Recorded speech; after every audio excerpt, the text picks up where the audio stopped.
And finally, I can confirm that on January 4 at approximately 12 p.m. Iraq time, U.S. forces took necessary and proportionate action against Mushtaq Jawad Kazim al-Jawari, aka Abu Taqwa, who is a Harakat al-Najuba leader. Abu Taqwa was actively involved in planning and carrying out attacks against American personnel.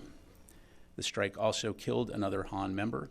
It is important to note that the strike was taken in self-defense, that no civilians were harmed, and that no infrastructure or facilities were struck. This escalation from the Houthis over the last few days. Again, I'm not going to have any more details to provide as it relates to this particular strike, and in terms of the specific attacks that Han has conducted against U.S. forces in Iraq and Syria. As you well know, you've been following this for a while. Those attacks have continued, putting U.S. forces in danger.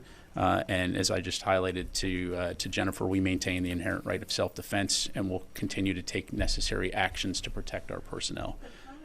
So as far as your other question, Iraq is an important and valued partner. Our forces are there at the invitation of the government of Iraq to help train and advise in support of the Defeat ISIS mission. And so, as we have been doing all along, we will continue to consult closely with the Iraqi government about the safety and security of U.S. forces. In the meantime, we will continue to stay very focused on that Defeat ISIS mission. First, on behalf of Secretary Austin and the department, our hearts are with the Japanese people after their tragic earthquake earlier this week.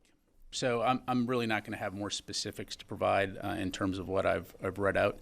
As I highlighted, this individual was actively involved in planning and carrying out attacks against American personnel. And as we've long said, we maintain the inherent right of self-defense and will take necessary action to protect our personnel.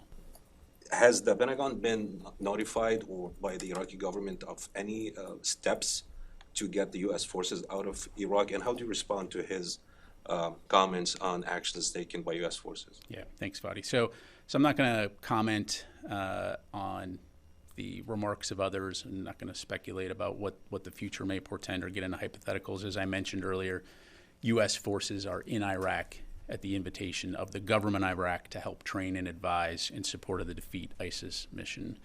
And you've been covering this story for a very long time in terms of U.S. presence, as have many of your colleagues here. And you'll recall it was 10 years ago this coming summer that ISIS was approximately 24 kilometers outside of Baghdad when we kicked off the counter-ISIS mission after they had subsumed large swaths of Syria and Iraq. So no one wants to see a return of ISIS, which, oh, by the way, just claimed responsibility for the attacks that we saw yesterday in Iran. So our focus is going to continue to remain on the Defeat ISIS mission. But again, we're not going to hesitate to protect our forces if they're threatened. A couple of days ago, Saleh al-Aruri, the senior Hamas